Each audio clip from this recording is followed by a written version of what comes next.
Welcome to the Midheaven Podcast. We, of course, are back with another super awesome episode. This, of course, is the Peace Dealer.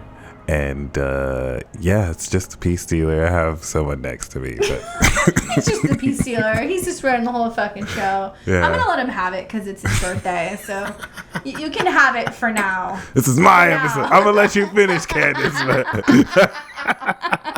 My shirt is the best shirt. About the moon in Taurus. Like, I'm going to let you finish, but... The Gemini new moon is the best new moon of all time. Got the eclipse. We are filming this the evening before the eclipse in Gemini. So it's high tension in the studio today. Just kidding. I'm just being psycho. Let's start off the podcast on a high note since it's going to be your birthday, and I heard you're going to be 31 now, so you're old as fuck. Really? Yes. That's awesome. Yes. Okay. So I got you something very special. Close your eyes. You got to cover them. You got to cover them. You got to cover them. And also, best believe you're going to share this with mommy. Oh. So. Is it what I think it is? You know, I thought that Oreos were very appropriate. Oreos? Given our podcast.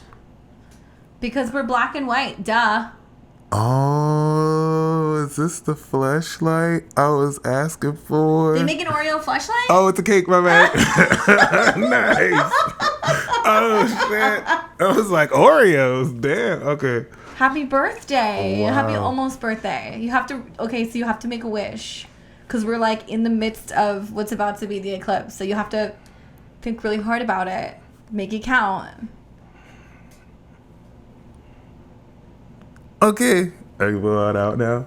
Yeah, I'm not going to sing. I'm tone deaf. So just like, happy birthday to you. Happy birthday to you. Happy birthday, dear Mike. Happy birthday to you. Yes. Wow. This is wild. Oh, I got called this all the time in high school. Yay! Happy birthday. Do I demolish this now? I mean, you're going to give me some of that. But yeah, here, have at it, boo. That's all you. Weird.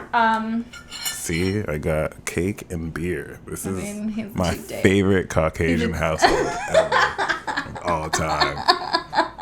Where's racism? I don't see it. It is, yeah. I mean, what an exciting time to have an eclipse and a new moon all happening right around your birthday. That is a very, very big year ahead. Like when you have a solar return during an eclipse, like that's almost seen as, especially a new moon eclipse, that's like you'll look back on 2020 and part of 2021 and be like, that was the year everything changed. You know what? I definitely can agree with that. I would say so far between this year and last year, gotta try this. He's like eyes on the prize right now. No, you gotta put that all in your mouth. I mean, I was sad to do it. You don't act like you're not gonna do that. Don't be a quitter. Holy shit. Okay. Watch. I actually... 2 mouths, 1 cupcake.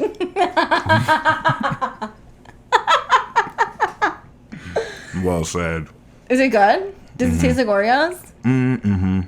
I was gonna say it tastes like cake, but it's the cake. It's cake, bitch. An Oreo cake. Don't look at the price tag. Sorry. Oh my god. That's how much is in my bank account.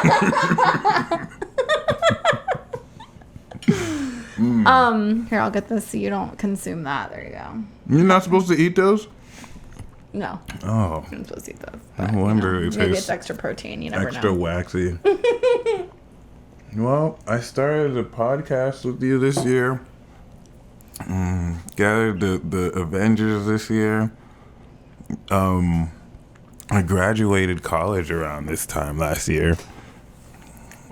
Yeah, you did a lot of stuff in this last year, huh? A lot happened, you know, when the apocalypse started. It was around this time last year. And technically you've survived your Saturn's return then. You know what? Yeah. Today's 20. I almost died around this time last year in a car accident. Yeah. A lot's happened. Yeah. Yeah, I mean, I think I look back on like years that I had like new moons, and I remember being like, oh my gosh, all these things are going to happen. Like looking at the solar return chart, thinking it would happen within a year. And some of those things got started, but it actually took until I had a full moon birthday like 2 years ago for all of it to come together. Full so circle. It'll be interesting to see. We'll have to look at some point, look at your solar return chart and see what it says. See what it says is coming. Oh my God, I forgot solar return. I think this last year was in Libra, so yeah, I'd have to look it up.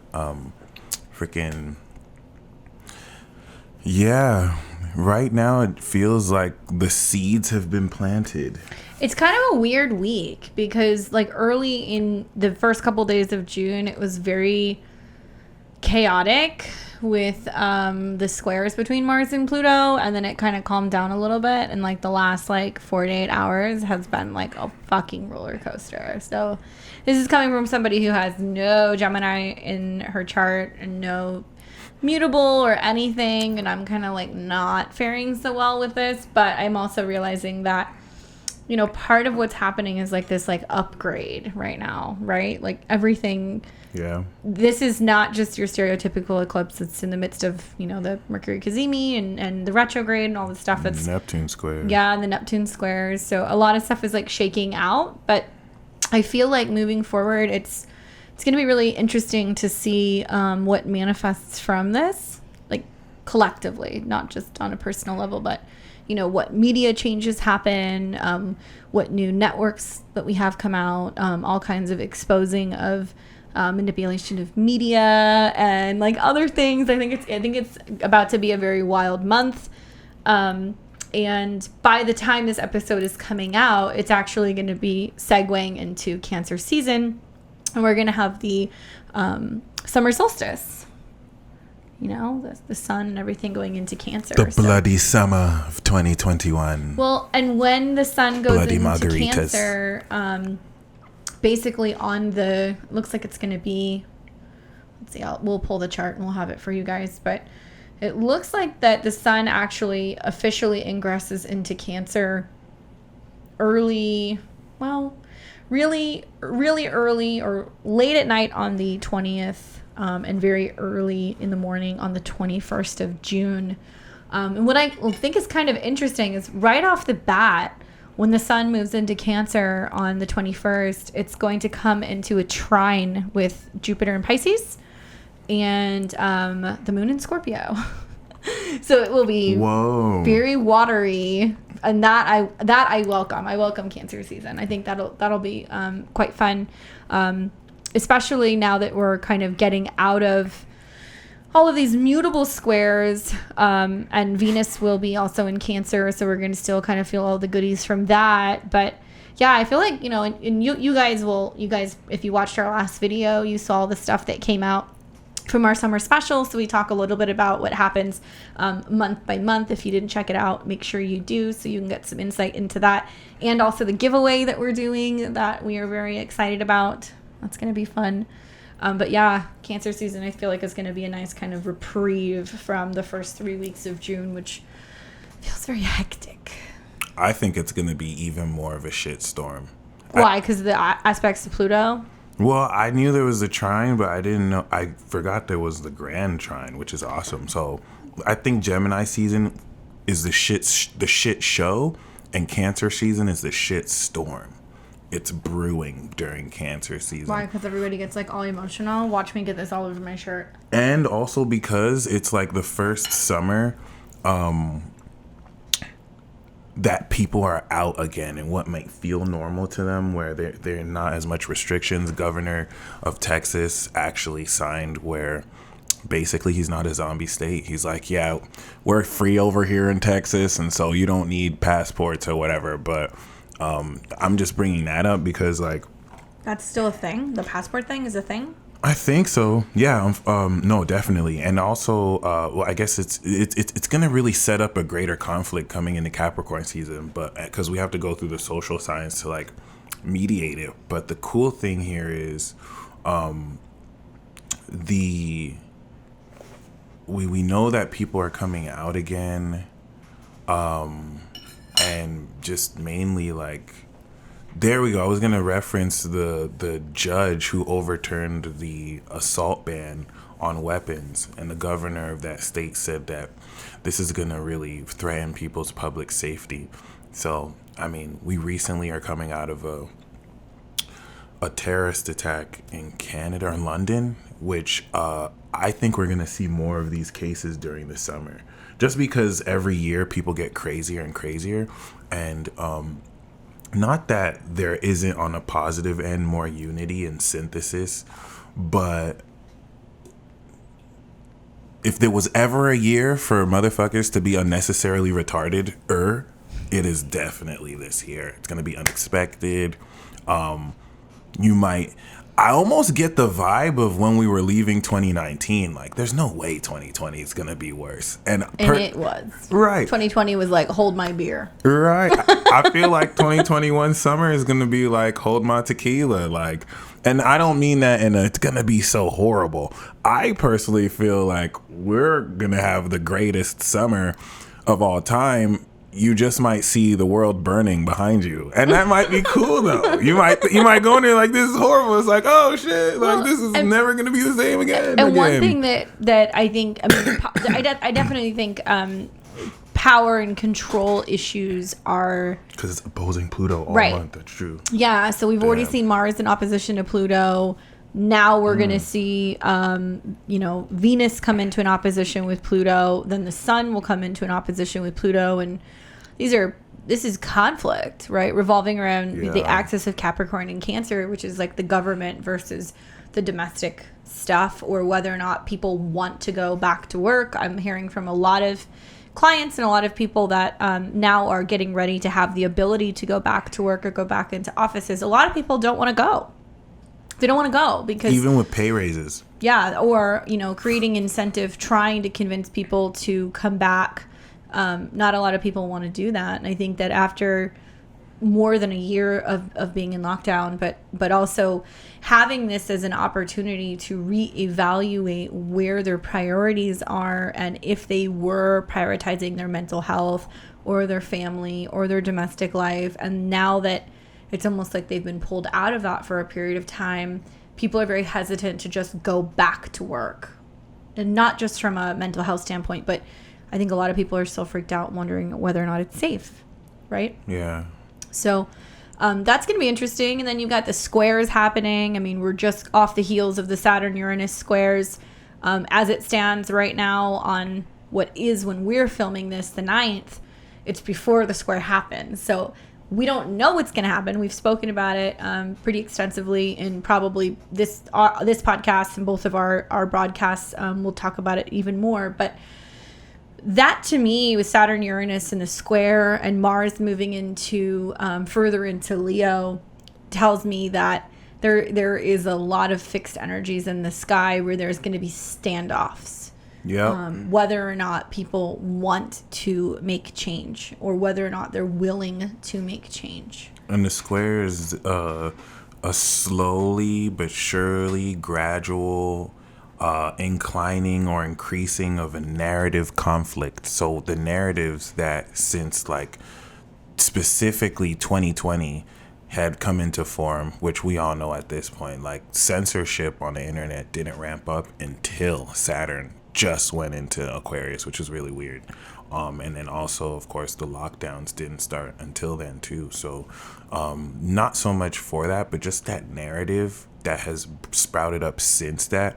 This is not only seeing that like kind of meet to a head and just kind of like continue, but I mean, if we're gonna take like the markets, since Taurus is all about value and worth, for those who log like day averages, the higher the degrees that these get, the higher the averages will get. Of course, I love to use Bitcoin as an example, because that's really like the leader of this new Uranian Taurus value cap. And like it would be interesting to log the higher Uranus and Saturn gets, the higher the like 200-day, 20-day average gets. So instead of it like reaching a high peak, you're going to actually see like new averages of like, using that as an analogy, like how much higher the whole market gets, which is interesting because I'm very convinced that there is going to be a couple crashes, maybe one from crypto,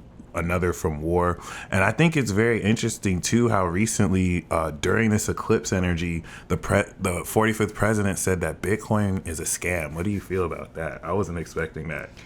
Well, I can see, and you know, from the boomer generation too, a lot of yeah, I can see that. I can see where the boomer generation is very against it, but some of these people can't even get into their own fucking email account. So, you know, how the fuck are they going to comprehend blockchain? You know, they don't know how to hook up a printer. They're not. I'm sorry. Or some people will say, how is the US dollar any different too? Because it like Dogecoin has an unlimited amount. Well, people come out and they're like, well, crypto's not real. Well, neither is fucking fiat currency. Yeah, I mean, it might as well have monopoly money at this point. I mean, I get it, but the reality is that or it needs to be regulated at least. But oh yeah, and that's the appeal, I guess, of cryptocurrencies is being able to have something that will maintain its value and it can't be manipulated. And also, I feel like I don't really agree with a lot of what some people are saying, where they're like, well, it's gonna, you know, create more crime and there's not going to be, you know, paper trail and it's going to increase a lot of like illegal transactions. Like, people have been buying drugs with money, and it's already happening, and prostitutes and moving all kinds of things for a very long time. If anything, through blockchain, even though there is that sense of being anonymous of who was exchanging it, we can still see where the money is coming and going. So it will make it, in a sense, I think, easier to actually follow the money when you really think about it.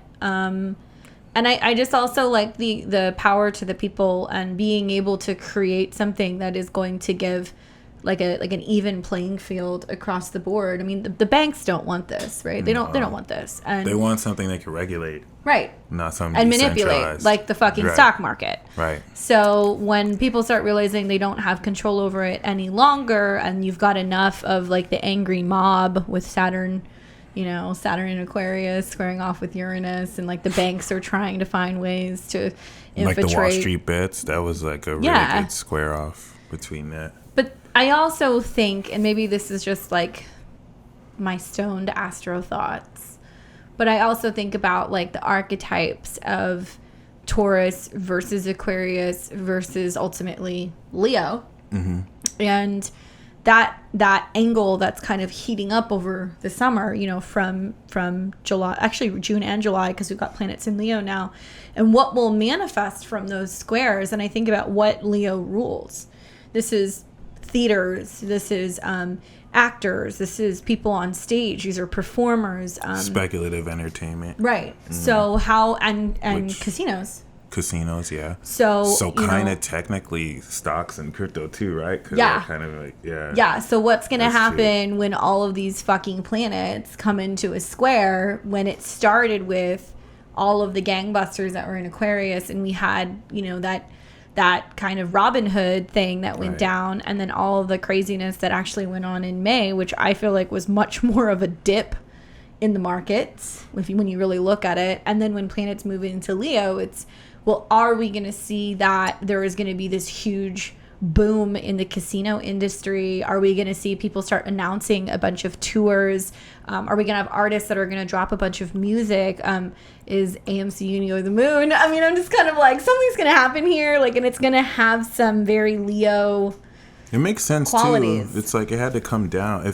I feel like if it dipped now, then maybe by the time it goes to Scorpio, we might see the opposite, where it's rising higher than it dipped. I definitely think it will. And that can start Leo too. But I also feel like you're going to see a lot of people, because I think of Scorpio as like, you know, like communism, right? Like, really? And, yeah. Oh, yeah, shared resources. Yeah. So what's going to happen when, right. That's funny. So are you going to have stuff go all kinds of wild through the summer when we get to Scorpio? And then remember, by the time we get to the fall of this year, you know, the eclipses are going to begin in Taurus And they'll begin in Taurus. So the nodes are moving in the new year into Taurus and Scorpio. So it's setting up for 2022 oh my God, yeah. to have Saturn square Uranus square the nodes. So it's a build that's going to go into next year, where you're going to have people who want to keep the system intact. They are going to want to regulate what information is on the internet about trading and what you can and cannot trade or invest in, or what you can and cannot see. And then you're going to have this whole other wave of people who are pushing against this. And I think a lot of it's going to be the Pluto and Scorpio generation, because absolutely. We've been getting fucked for years. Brainwashed. But I mean, experimented on. And then you think about, when we were graduating, I mean, we were of age, we were aware when 9/11 happened. As we were graduating, we had the crash in 2008. And then we going into college and the economy's shit.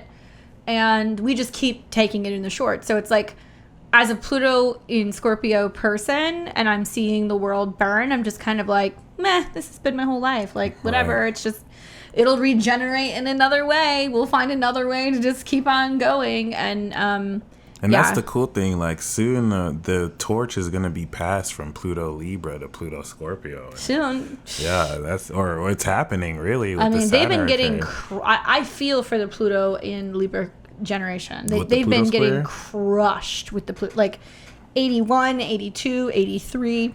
especially the 82 to 84 who have been experiencing Saturn and Pluto square natal Saturn Pluto, which has been a real doozy for many of you guys with your relationships or legal issues, divorces, back issues, accidents, all kinds of stuff. It's been rough for them for a little while. So yeah, I really feel like nobody's escaping the fucking Thunderdome right now. You've got the mutable signs getting hit from the eclipses and Neptune. You've got the fixed signs who are doing what they're doing.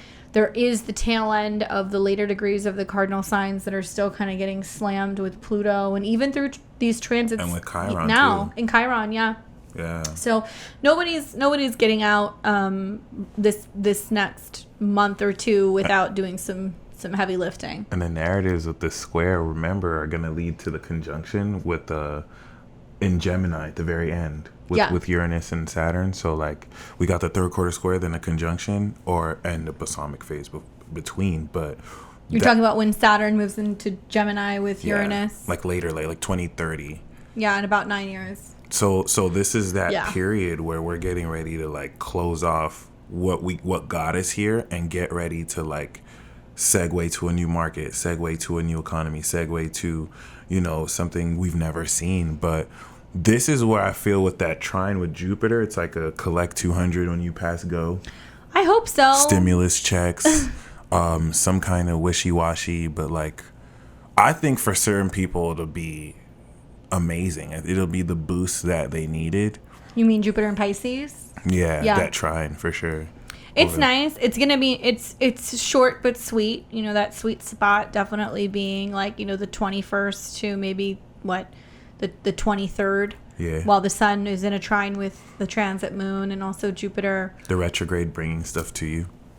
Yeah, and then coming out of the retrograde, which I believe actually Mercury goes direct around the 22nd, 23rd. On the exact day of the trine.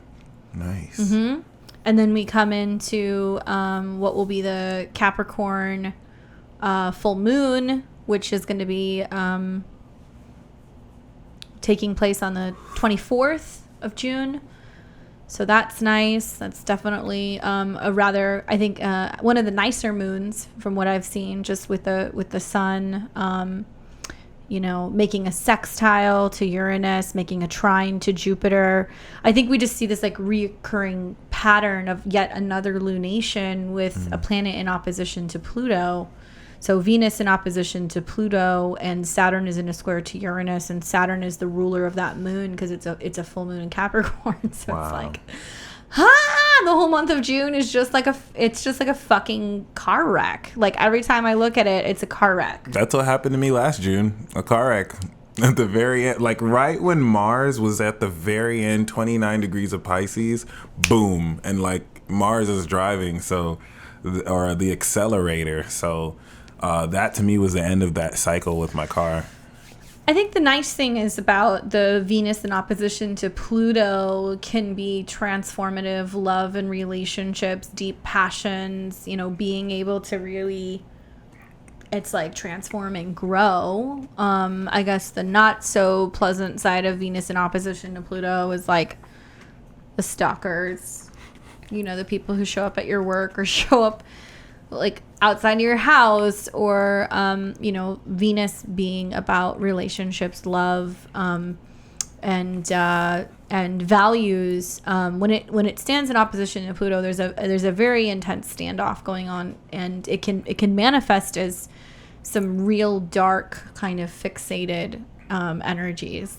Thankfully, there's a trine in Neptune, but it's definite. Like after that, relationships for you will never be the same. The intensity of how deeply you even commit to or feel in partnerships are either like totally upgrading and devoting, or something's getting cut, which is gonna feel more empowering than ever. Well, and we'll really feel it on the 5th and 26th when Venus hits 29 degrees and then the moon makes that opposition. So it's almost like the dust is settling at the end of June from all of the activity of the retrograde and the eclipses and everything right around the 26th.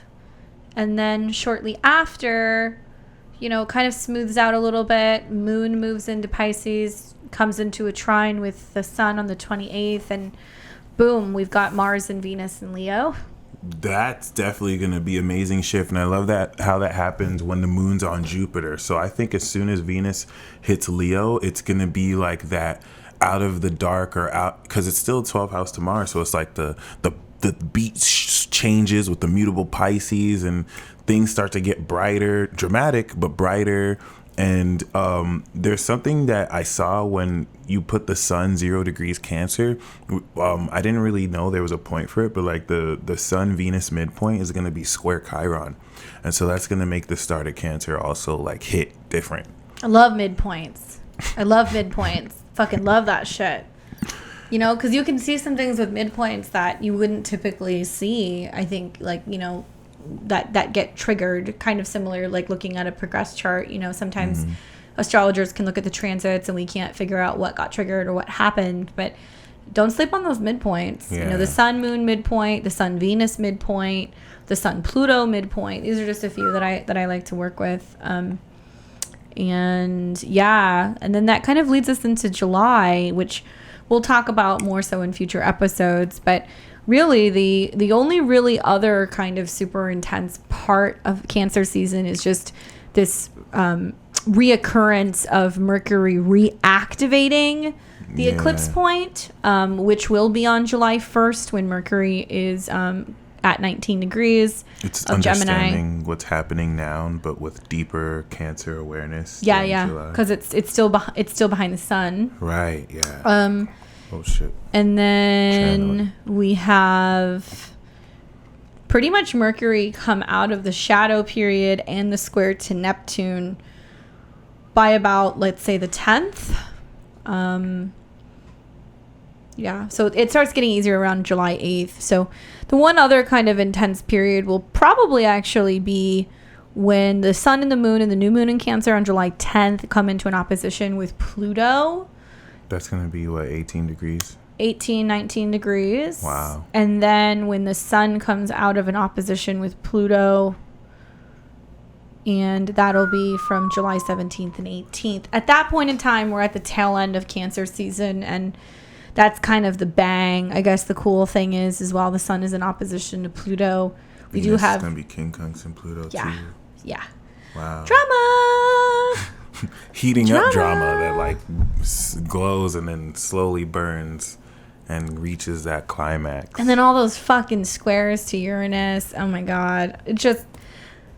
Yeah. The second half of 2021 is so different. When many people like were saying like, oh, February, March, April, everything's so slow. It's so sluggish. Right. Nothing's moving. It's like things are going to move, and you're going to be dealing with people who haven't been going out and traveling, and they're going to go buck wild.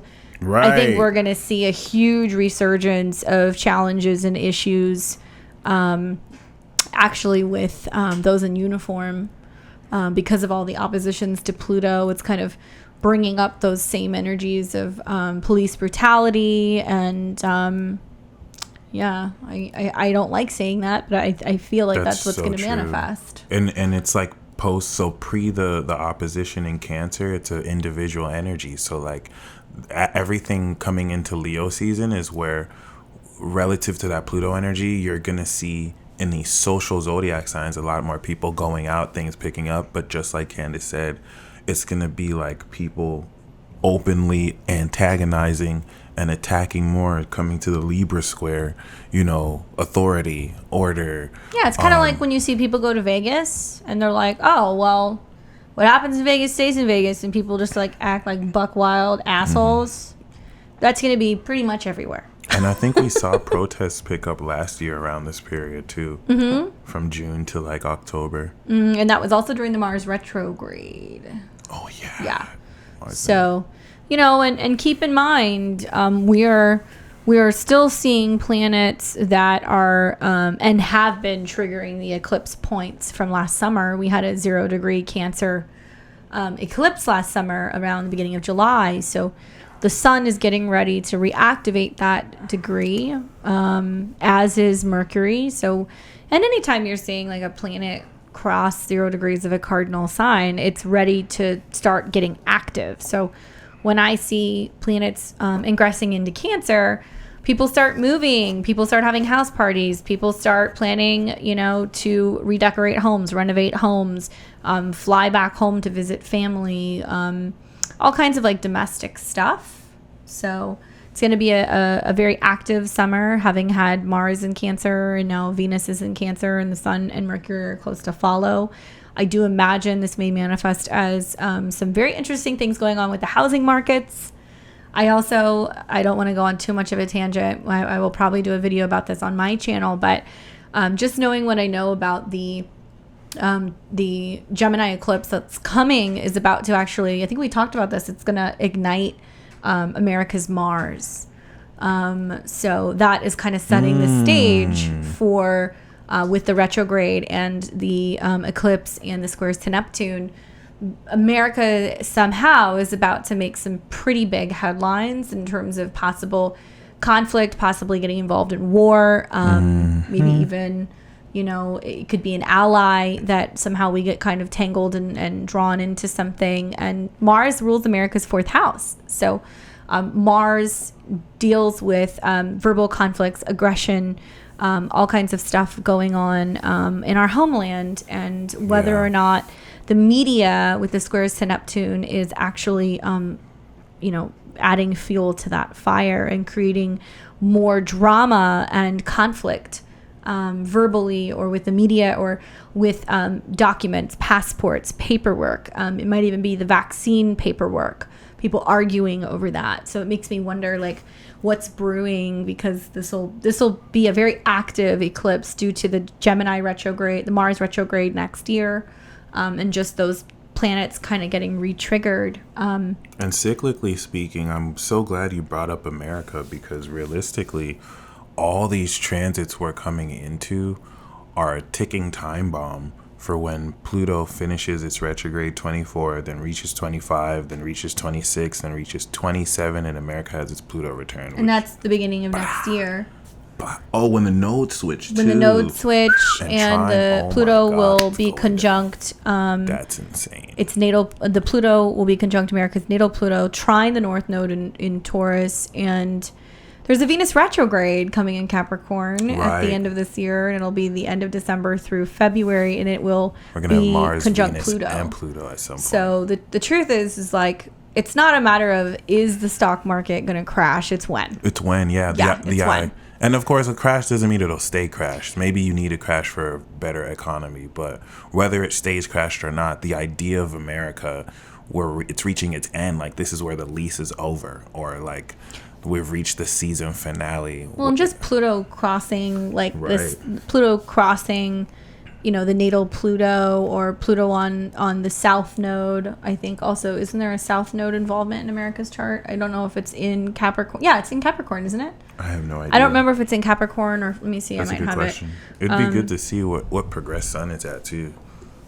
We might have to, maybe we should do an episode on that because we should. That'd be because an that's awesome a really episode. Do I have it? I don't have it, but we can go in on America's chart. I know that just between Saturn alone right now, and Saturn in Aquarius is somewhere near America's moon, and Pluto dancing somewhere with natal Pluto or south node. It's an aqua moon, yeah. Yeah, I mean, there's a lot going on that is brewing with the housing market. There's going to be a big housing market thing that will come. Actually, I just asked a real estate agent. She's a Virgo sun, and I was talking to her about, getting a new place, and she told me that the housing market isn't really good right now to get one. No, it's going to bust. Oh my God.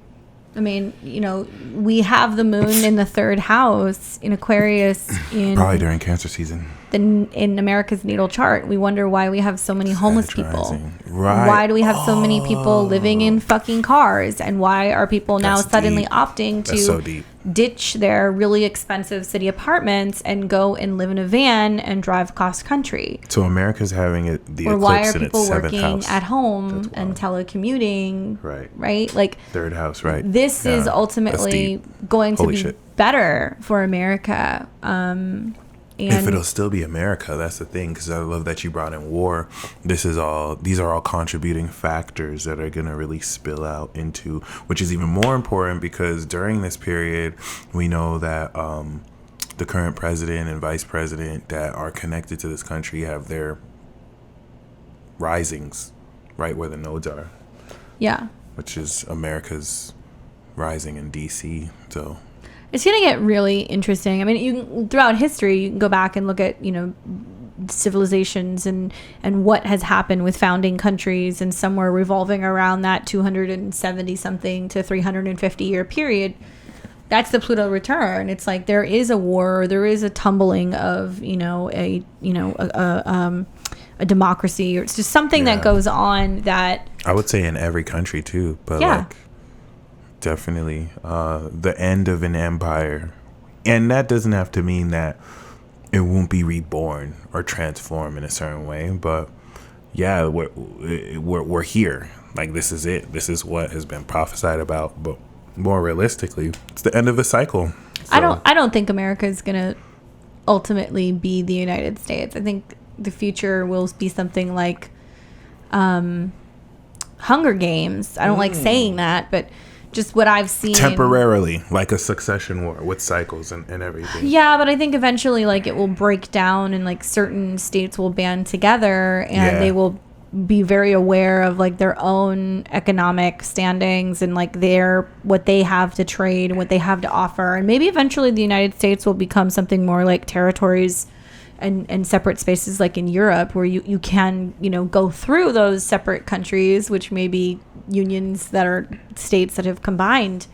But I don't know. Huge restructuring for sure. There's a lot going on, not just economically with the politics, but I was reading the news. They were talking about this huge drought that's actually a major crisis that's happening with the water supply to California, Nevada, and Arizona.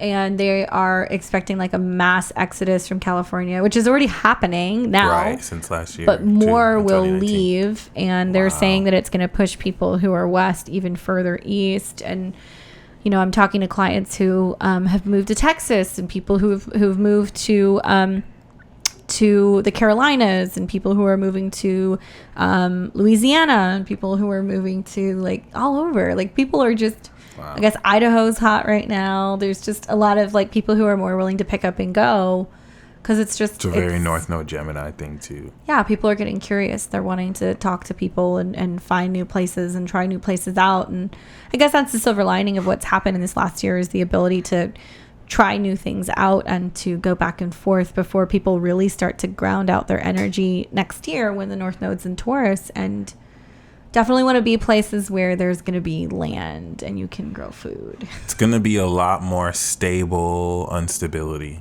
but it'll be stable, which is weird because it got the Uranus, but it's still it's definitely I feel like it's gonna be stable, but there's still gonna be crazier instability, but we'll be stable with it. That's really my hunch. I just keep looking at all those fixed squares next year, and I feel like people who are very much into their things. Lots of commitment though. You'll be ready to commit and like square on and build value. That's true. Like now we got the direction. Yeah. I happen to like the North Node in Taurus because it is stable and it'll be really great for Venus transits. And with the trine to Pluto, I know that will be really helpful. But it's going to be, I think, really challenging for a lot of people to really sort and sift and kind of figure their values out, not just in a sense of like dollar signs, but relationships and what they invest in and what they eat and what they find beautiful. And that's what this whole transit that we had this last year, not just this year, but I'm thinking in 2019, 2020, North Node in Cancer was trying to get us to connect to our roots, our homes, our families, our emotions, so we could communicate more. In this last year, travel, get curious, so then we can really start to buckle down next year. And yeah, I don't know. No, I was well said. And I like to see Uranus and Taurus as like crypto. It's so many things, but like it's the real crypto wave. It didn't start with it, but no one's necessarily sure like what's the fate of this? Where is it going to go? We're going to know the destiny of this when it's on Uranus, when the North Node's transiting. That's true. That's going to be really interesting. And I think that when Uranus meets with the North Node, it's supposed to be somewhere around between 17 and 20 degrees of Taurus. So it will be... Squalls Saturn's in Aquarius. Mm-hmm. Oh, God. Square the nodes.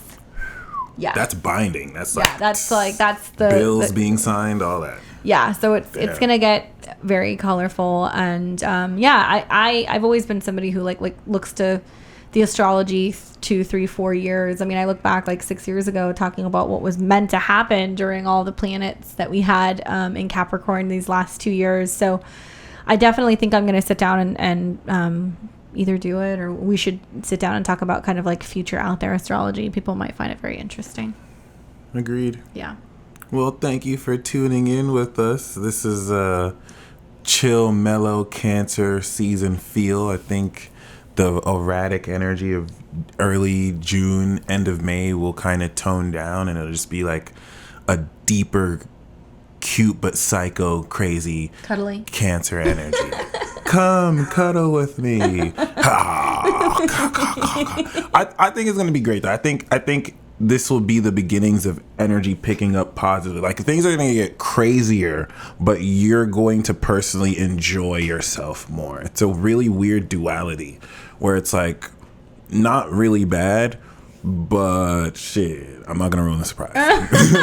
Opposition. It'll be interesting to come back after all these transits and kind of see how some of these things have manifested just in like the next 2 weeks. So that'll be fun to see.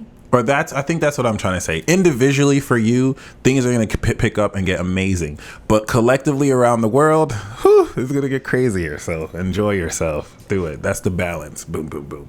And thank you once again for tuning in. And until next time, stay blessed. Yeah, thank you guys for watching. And as always, we appreciate your support, your likes, your comments, your shares. Leave us some comments below. Let us know what you want us to do some podcasts on for you guys in the future. Otherwise, we will see all of you guys very soon. Take care.